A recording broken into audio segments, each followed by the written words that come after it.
Wait, dude, you're like insanely in front of the whole Oh, I hated that intro. Can I redo it? Have a seat, my little Pilates princess. Hey everyone, welcome to WOW, Woes of Womanhood. So what are we talking about today, Mel? Today we are talking about you, Melody. This is something that I've been wanting her to talk about for weeks now, and it is about her F45 coaching journey. She just became an official F45 coach. You can teach by yourself, right? Yes. It's been quite a journey for her from the NCAA, NCAA, MBA. What is it? Oh, yes.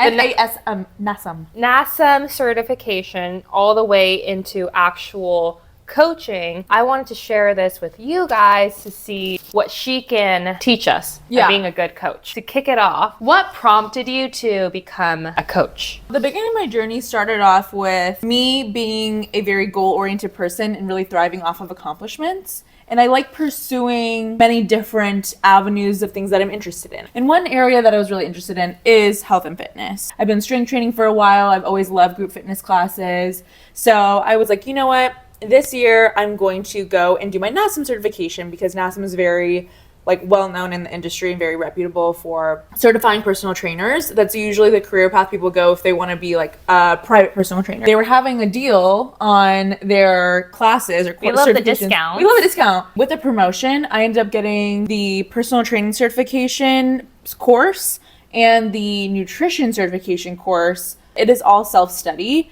So you go on, you do the modules, you do the quizzes, and then at the end you do a course to be officially certified, as well as a certification for CPR. Well, I think you have up to 3 months to study and take the course. If you want to extend, I think they charge you a fee. I actually didn't have an intent at that point of doing anything with the certification. I see. Really, it was more about education. There's an aspect of learning about the body within that as well, like proper lifting form and things like that. So I was very interested in that self-study process. So this was just purely self-growth. Yeah, I'm very accomplishment oriented. So the fact that I got that official certification at the end to be like, oh, you actually legitimately are educated, that was a very big appeal to me as well. So did you learn more than you initially came into it? Because I know you are pretty knowledgeable about health and fitness already. And through ChatGPT, you can get a lot of information. So did you actually get something out of it? And if you did learn something, can you give 1 to 2 things that you want to highlight? For the course itself, a lot of the high level concepts I already understood. So things like what it means to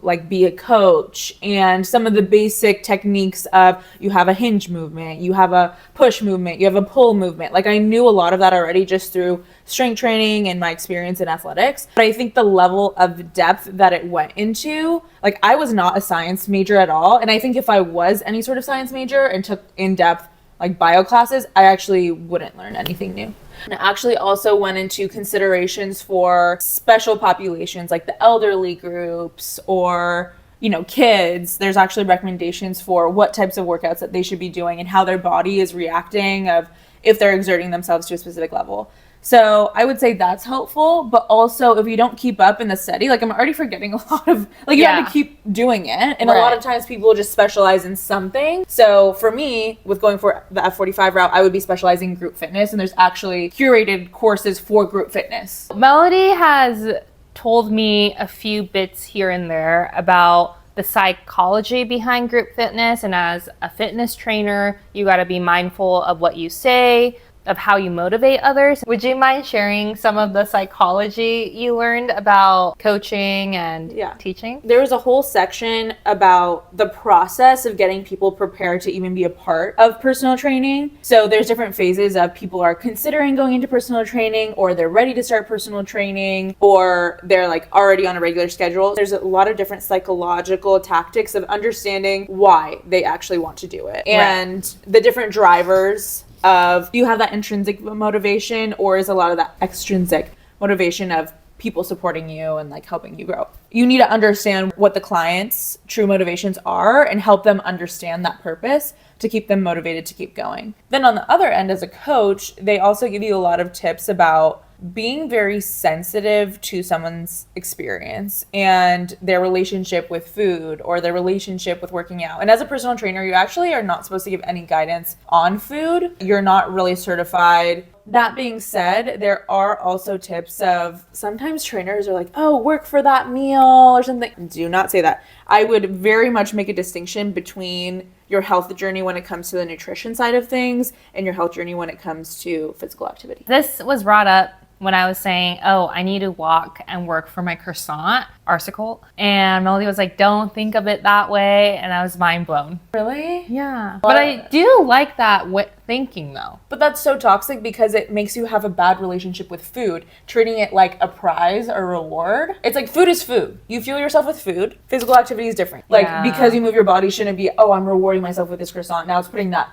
food on like a pedestal of like, oh, I need to work to earn this. Fitness is all mindset. I always spoke to your mental health and your physical health are very closely related. And a lot of times it's actually pretty easy to execute, but the mentality of like committing yourself to that, always having motivation, or when you don't have motivation pushing through that, it's very mental. Okay, cool. You got your NASM certification. That was a big win. But then what connected that to your F45 coaching? One, I was so surprised that you can just become certified and then start becoming a personal trainer. There is no freaking way you can be a good trainer if you have no experience. But it is very low barrier to entry. To be a true good coach, you should like have experience or at least shadow someone or at least program for yourself before you start teaching others. I agree. When I was interviewing for the Equinox like trainer position, the only requirement was a NASM certification. And they were literally saying during the interview, this doesn't really mean much. What you need to do is actually learn how to be a good coach, like be in that space, get that clientele,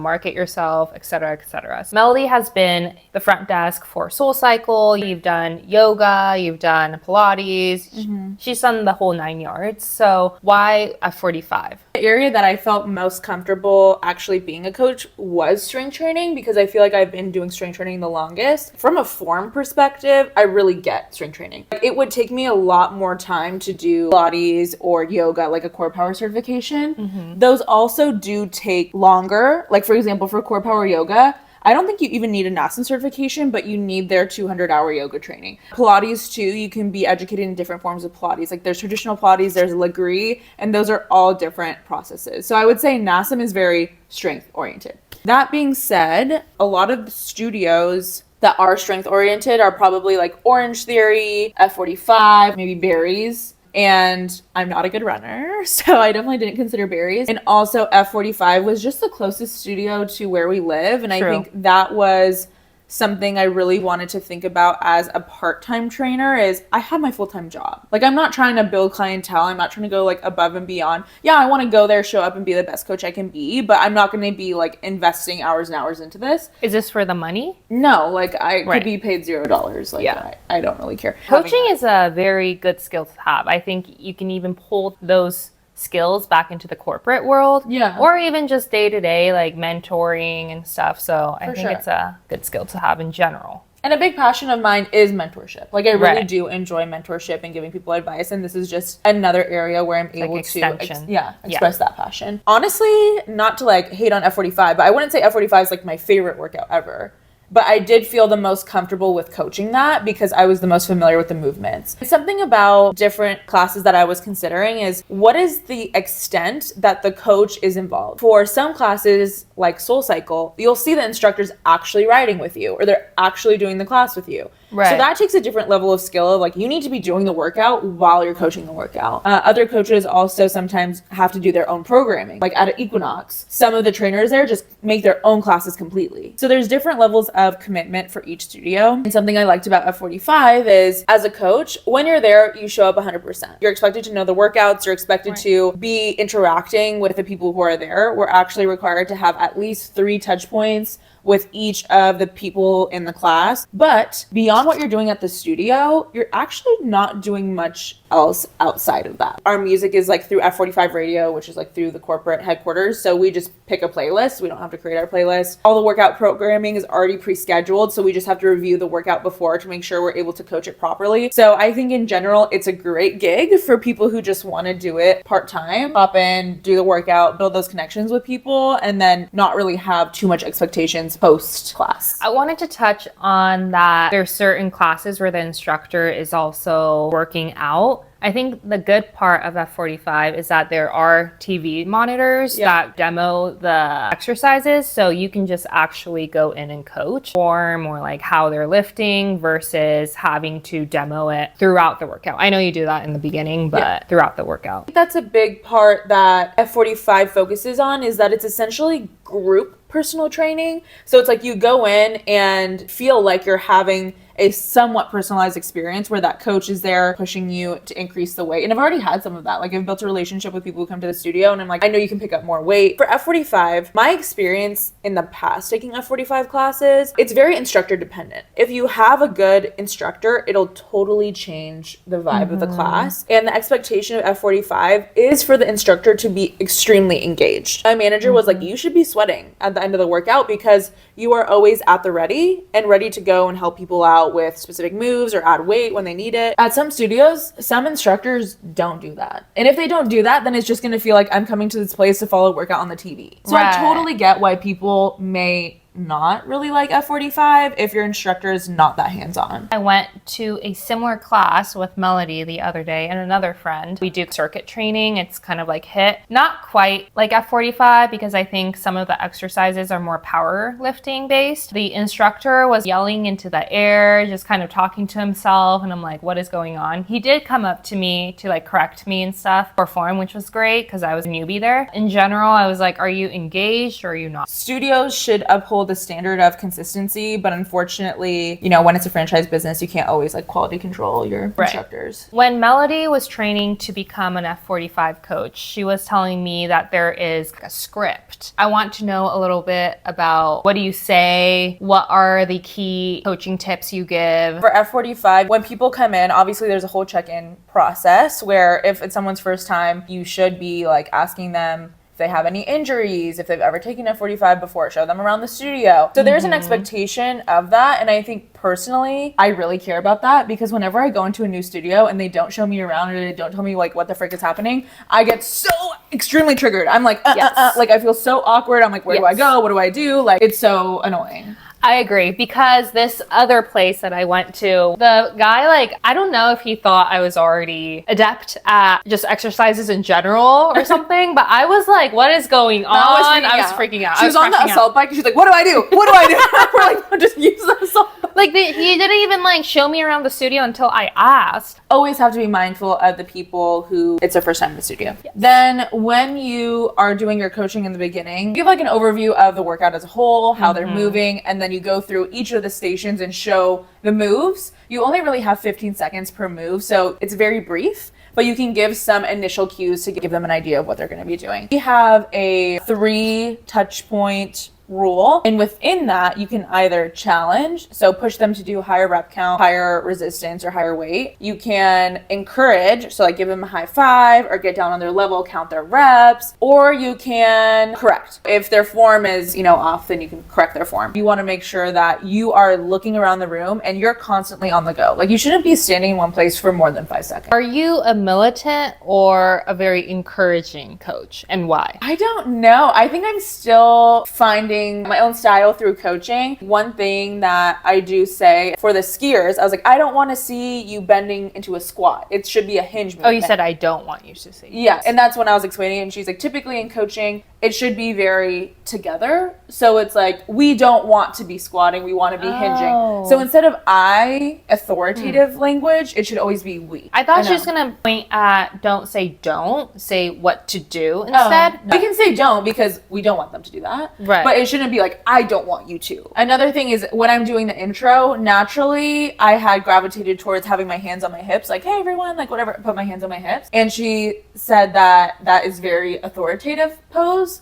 So you should always have your like hands on your side or behind your back. I'm sorry, but like, are we all tofu people now? Like, why is everyone getting offended with authority? You know, It's like, not offending. It's more the psychology of, do I feel safe here and do I feel like I belong? Or is it like this coach is like my superior? It should make the culture of like, we're all in this together and it's what, a are we like community. Planet Fitness? I mean, these are psychological tips. I'm getting a little crashy out-y right now because I love militant style training. And I think to get good exercises in and hard sweat in, you need to be go, like push yourself, you know? Right. But maybe Well, that's just too athlete level. that happens on an individual level. So when I'm saying this we language, this is I'm addressing the group. But then when I I'm see. going around to individual people, I definitely can push them and be like, you can pick up a heavier weight. Especially if I have a relationship with that person, they come in regularly and I've seen them work out and I know them, I can be like, you can push harder. Oh yeah, it comes after building that relationship. Yeah, because that's a some good people point. like hate that. Some people hate. Don't come to the class if you hate it. I'm always mindful about especially asking people to add more weight or increasing their reps because I'm like, I don't know if they're just not feeling good that day or like whatever. So you want to be very mindful. That's why it's good to build a relationship so you can say like push them and be like, okay, you're picking up weight next time. If I don't have that relationship with them, I'm like, if it feels right for you, next set, I want you to try to go up in weight. I feel like that is the challenge of being a good coach. You have to know that the nuances of like how this person is feeling, how much they can actually push themselves, but that you also want them to push themselves so they see results and increase their fitness. So a balancing act. I applaud coaches because it is a tough job when you're having a bad day or you're having a low energy day or you don't feel good. You always need to show up as energetic and positive because that energy will radiate through the classroom. It is a lot of work to be very attentive to people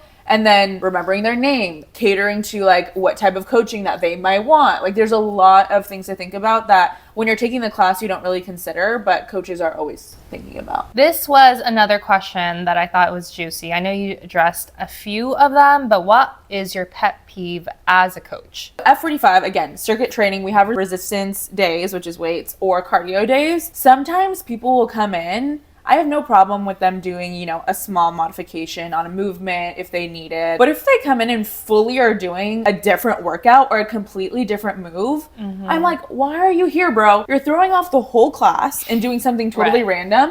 And I'm not talking about like, oh, instead of like jump lunges or doing squats. No, I'm saying like this is a cardio day and they're going and lifting weights in the corner. Right. I'm like, what the helly are you doing? Right. They start doing like abs or something. Yeah, so I'm like, okay, Hello? that's kind of annoying. Also, on a related note, sometimes we'll have circuits that are built for a specific purpose. A station will have, okay, this should be your hardest lift station. So every set you're going to be going up in weight, and that's why we have a set of rest after. Some people refuse to rest. You need to rest to be able to recover and lift. But sometimes people don't really get like the value of rest, or they like don't want to switch stations between like your lift and then a core mobility workout. And they're like, okay, I don't want to do core mobility, so they just keep doing weight. I'm like, the purpose of this workout and specific programming, it's there for a reason. Again, modifications are always okay and welcome, but just know that programming that we have is for a purpose and it's most recommended to follow. Yeah, and you get the best results with resting and bringing down your heart rate and then bringing it back up. That's like the whole point of HIIT, to burn that fat, right? So it's like, hello? Yeah, so some people kind of just do their own thing. My pet peeve for coaches is that when they don't let you try a workout until you get it and they just immediately go into corrections. This is the first time I'm doing this movement. I'm trying to figure out my best feet positioning, you know, the best shoulder positioning, whatever it is. And I'm like trying to figure it out myself before I can like perfect that form. And then a coach just comes in and says, hey, like keep your head up, make sure your grip is like this. I'm like, dude, shut up, bro. I'm like trying to figure it out for the first 1 to 2 swings or hinge movement. And I'm like, can I have my own space for a second? I get that, but I think it's because you want that space because you're familiar with lifting. Right. And like you feel like, okay, I know after a few reps, like I can correct my own form. Yes. But some people have no idea. So sometimes you have to go up to them and be like, oh, this is how you properly set it up. Can't you clock those who are trying to figure it out themselves versus someone who's actually struggling, or no? Yes, but also if you don't have a relationship with that person, like, You don't know. you don't know. And as they're experimenting with the practice reps, you can injure yourself.